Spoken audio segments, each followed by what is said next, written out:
નમસ્કાર, જય આનંદ. હું આ માઇન્ડ પાર પ્રોગ્રામમાં પહેલી જ વાર આવી છું અને દિનેશ સરને પણ મેં પહેલી જ વાર સાંભળ્યા છે.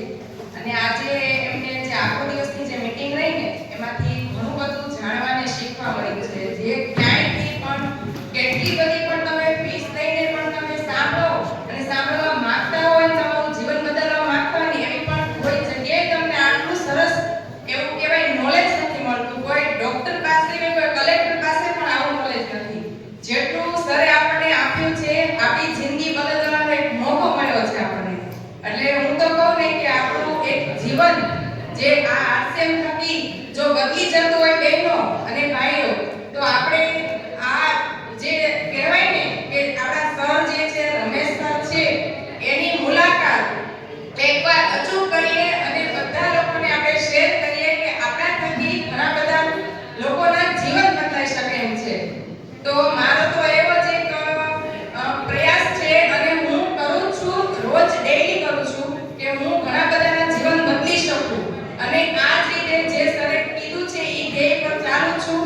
અને લક્ષ્ય એ પણ મારો એ જ રીતનો છે કે આપણે નવા ભારતનું નિર્માણ કરવાનું છે અને રોગ મુક્ત ભારત મારે બનાવવું છે અને મારા ભારતની મહિલાઓને મારે આગળ વધારવાની છે.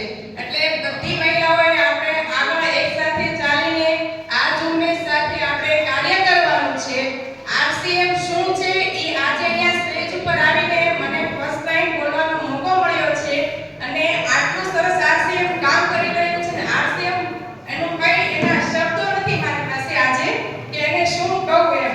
એટલું સરસ મને અહીંયા આવીને નોલેજ મળ્યું છે. અને મહિલાઓ વિશે જ્યારે સર વાતો કરતા હતા ત્યારે બધી જ મહિલાઓની આંખોમાં આંસુ હતા. એટલે આપણે બીજી બહેનોને પણ આ જ રીતે આપણે જાગૃત કરવાની છે. અને દિનેશ સરની વાત કરું તો એની માટે પણ મારે શબ્દ નથી, બસ ગુરુજી કહી શકું. અને એવા એક અમારા ભાઈ, હું એને ભાઈ જ માનું છું, રમેશ સર જે એક મારા ભાઈ છે, એની સાથે પણ મને આ એક મોકો મળ્યો સ્ટેજ પર આવવાનો. અને બીજું વધારે નહીં બોલું. થેન્ક યુ બહેનો. જય આરસી.